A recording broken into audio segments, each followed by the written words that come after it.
ರಾಷ್ಟ್ರೀಯ ಬಸವದಳ ಈ ಸಂಸ್ಥೆಗಳ ಆಶ್ರಯದಲ್ಲಿ ನಮ್ಮ ಬೆಳಗಾವಿ ಮಹಾನಗರಕ್ಕೆ ಒಂದು ಅತ್ಯಪೂರ್ವವಾಗಿರುವಂಥ ಕೊಡುಗೆ ಬಂದಿದೆ. ಬೆಳೆಯುತ್ತಿರುವಂಥ ಮಹಾನಗರಕ್ಕೆ ಇಂಥ ಮೂಲಭೂತ ಸೌಕರ್ಯಗಳ ಅವಶ್ಯಕತೆ ಇದೆ ಅನ್ನೋದರಲ್ಲಿ ಎರಡು ಮಾತಿಲ್ಲ. ಹಾಗಾಗಿ ಈ ಬಸವ ಕಾಯಕ ಜೀವಿಗಳ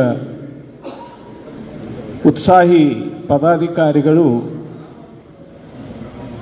ತಮ್ಮಲ್ಲಿಯೇ ಆಲೋಚನೆ ಮಾಡಿ ಇಂಥದ್ದೊಂದು ವೈಶಿಷ್ಟ್ಯಪೂರ್ಣವಾಗಿರುವಂಥ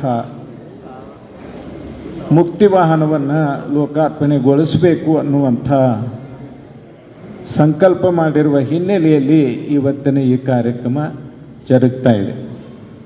ನಿಜವಾಗಿಯೂ ಬಸವ ಕಾಯಕ ಜೀವಿಗಳ ಸಂಘದ ಪದಾಧಿಕಾರಿಗಳು, ರಾಷ್ಟ್ರೀಯ ಬಸವದಳದ ಪದಾಧಿಕಾರಿಗಳು ನಮ್ಮ ನಗರದಲ್ಲಿ ಕಳೆದ ಅನೇಕ ವರ್ಷಗಳಿಂದ ಸಾಮಾಜಿಕ ಧಾರ್ಮಿಕ ಸೇವಾ ಕಾರ್ಯಗಳನ್ನು ನಡೆಸಿಕೊಂಡು ಬಂದಿರುವುದನ್ನು ನಾವೆಲ್ಲ ಕಣ್ಣಾರೆ ಕಂಡಿದ್ದೇವೆ.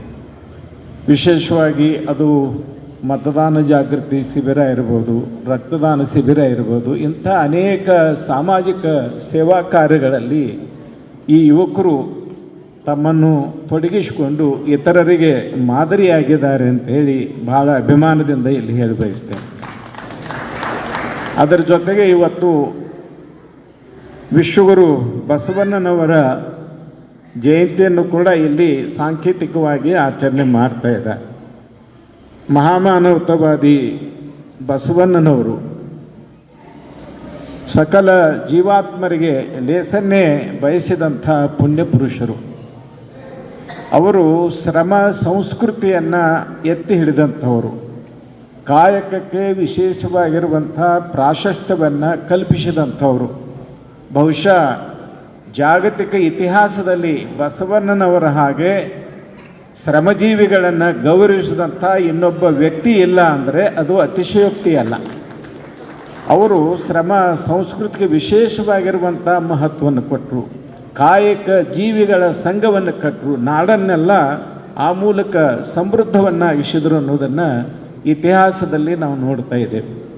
ಅದೇ ಒಂದು ಹಿನ್ನೆಲೆಯಲ್ಲಿ ಪ್ರಜಾಸತ್ತಾತ್ಮಕ ಮೌಲ್ಯಗಳನ್ನು ಕೂಡ ಜಗತ್ತಿಗೆ ಮೊಟ್ಟ ಮೊದಲು ನೀಡಿದಂಥವರು ಬಸವಾದಿ ಶಿವಶರಣರು. ಹೆಣ್ಣು ಮಕ್ಕಳಿಗೆ ಧಾರ್ಮಿಕ ಸ್ವಾತಂತ್ರ್ಯವನ್ನು ಕಲ್ಪಿಸಿಕೊಟ್ಟಿರುವಂಥವರು ಕೂಡ ಬಸವಾದಿ ಶಿವಶರಣರು. ಈ ಒಂದು ಹಿನ್ನೆಲೆಯಲ್ಲಿ ಅಂಥ ಎಲ್ಲ ಶಿವಶರಣರನ್ನು ಸ್ಮರಿಸಿಕೊಳ್ಳುವುದಕ್ಕಾಗಿ ಬಸವ ಜಯಂತಿಯನ್ನು ಕೂಡ ಇಲ್ಲಿ ಆಚರಣೆ ಮಾಡಲಾಗ್ತಾ ಇದೆ.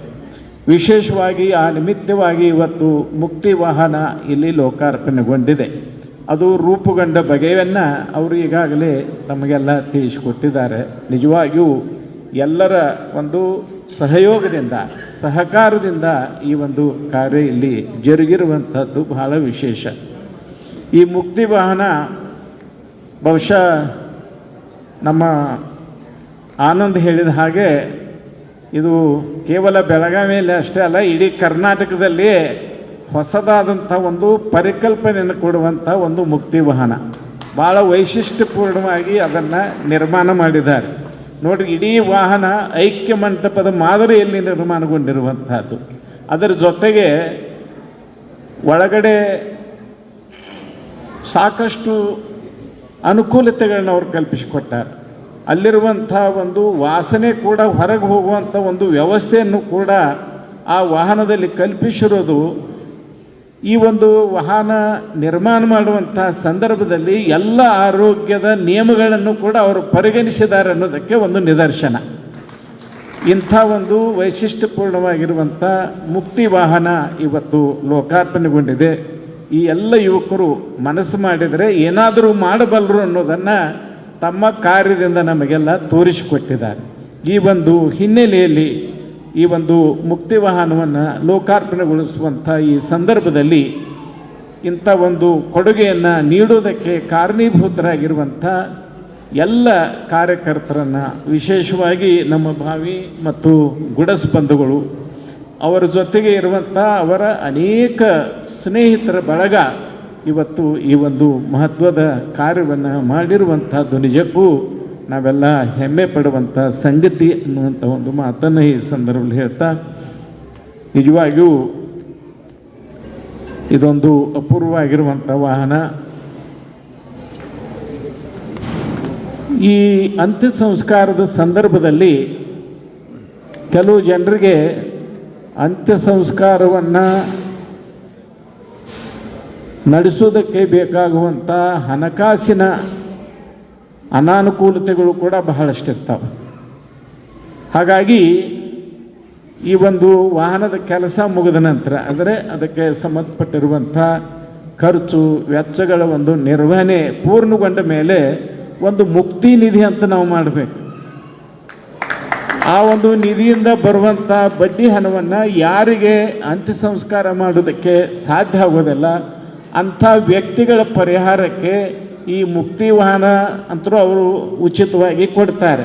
ಅದರ ಜೊತೆಗೆ ಬರುವಂಥ ಇನ್ನಿತರ ಖರ್ಚುಗಳಿಗೂ ಕೂಡ ಒಂದು ಸ್ವಲ್ಪ ಸಹಾಯಧನವನ್ನು ನೀಡಿದರೆ ಅಂಥ ಒಂದು ದುಃಖದಲ್ಲಿನೂ ಕೂಡ ಅವರಿಗೆ ಸಮಾಧಾನವನ್ನು ಕಲ್ಪಿಸಿಕೊಡಲಿಕ್ಕೆ ಸಾಧ್ಯವಾಗ್ತದೆ. ಮುಂಬರುವಂಥ ದಿನಗಳಲ್ಲಿ ಈ ಯುವಕರು ಒಂದು ಮುಕ್ತಿ ನಿಧಿಯನ್ನು ಸಿದ್ಧಗೊಳಿಸುವಂಥ ಒಂದು ಠೇವಣಿಯನ್ನು ಇಡುವಂಥ ಒಂದು ಕೆಲಸವನ್ನು ಮಾಡಲಿ ಅಂತೇಳಿ ಈ ಸಂದರ್ಭದಲ್ಲಿ ಹಾರೈಸ್ತಾ, ಇಂಥ ಒಂದು ಮಹತ್ವದ ಕಾರ್ಯವನ್ನು ಪೂರೈಸಿರುವಂಥ ಈ ಎಲ್ಲ ಯುವಕರಿಗೆ ಬಸವಾದಿ ಶಿವಶರಣರ ಆಶೀರ್ವಾದ ಸದಾಕಾಲ ಇರಲಿ ಅಂಥೇಳಿ ಈ ಸಂದರ್ಭದಲ್ಲಿ ಹಾರೈಸ್ತಾ ನನ್ನ ಮಾತು ವಿರಾಮ ಹೇಳ್ತೇನೆ. ಶರಣು ಶರಣಾರ್ಥಿ. ಧನ್ಯವಾದಗಳು ಪರಮಪೂಜ್ಯ ಸ್ವಾಮೀಜಿಯವರಿಗೆ. ಸದಾ ಶ್ರೀಮಠದ ರಕ್ಷೆ, ಸದಾ ಪರಮಪೂಜ್ಯರ ಒಂದು ಮಾರ್ಗದರ್ಶನ ನಮ್ಮ ಬಸವ ಕಾಯಕ ಜೀವಿಗಳ ಸಂಘಕ್ಕೆ ಮತ್ತು ರಾಷ್ಟ್ರೀಯ ಬಸವಕ್ಕೆ ಇರಬೇಕಂತ ಕೇಳ್ಕೊಳ್ತಾ, ಈಗಾಗಲೇ ನಾ ಹೇಳಿದಂಗೆ ಎಲ್ಲ ಸಂಘಟನೆಯರು ಕೂಡ್ಕೊಂಡಿದ್ರದ ಒಂದು ಶುಲ್ಕವನ್ನು 2100 ರೂಪಾಯಿಗಳನ್ನು ಈ ಒಂದು ಶುಲ್ಕವನ್ನು ನಾವು ರೆಡಿ ಮಾಡಿದ್ವಿ. ಶುಲ್ಕ ಅಂದ್ರೆ ಇದು ಬರೀ ಮೇಂಟೆನೆನ್ಸ್ ಚಾರ್ಜ್. ಏನು ತಿಂಗಳಿಗೆ ಒಂದು ಸಲ ಈಗ ನೂತನವಾಗಿ ಆಯ್ಕೆಯಾದಂತಹ ಪ್ರಿಯಾಂಕಾ ಮೇಡಮ್ ಜಾರಕಿಹೊಳಿ ಅವರು ಆಗಮಿಸಿದ್ದಾರೆ. ದಯವಿಟ್ಟು ಜೋರಾಗಿ ಚಪ್ಪಾಳೆ ತಟ್ಟು ಮೂಲಕ ಅವರಿಗೆ ಸ್ವಾಗತಿಸಬೇಕಂತ ಕೇಳ್ಕೊತಾ ಇದ್ದೀನಿ.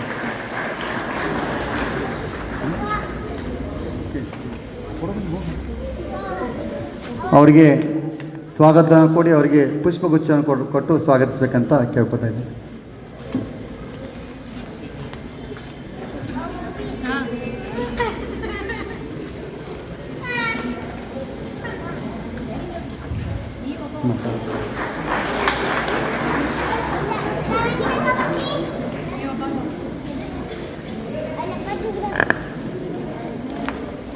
ಶರಣೆ ಪ್ರಿಯಾಂಕಾ ಜಾರಕಿಹೊಳಿ ಮೇಡಮ್ ಈಗ ಅವರು ಆಗಮಿಸಿದ ಅವರಿಗೆ ಬಸವ ಕಾಯಕ ಜೀವಿಗಳ ಸಂಘ ಮತ್ತು ರಾಷ್ಟ್ರೀಯ ಬಸವದಳದಿಂದ ಸ್ವಾಗತವನ್ನು ಕೊಡ್ತಾ ಒಂದೆರಡು ನಿಮಿಷ ಒಂದೆರಡು ಮಾತುಗಳನ್ನು ಅವ್ರಿಗೆ ಆಡಬೇಕಂತ ಅವ್ರನ್ನ ಕೇಳ್ತಾರೆ.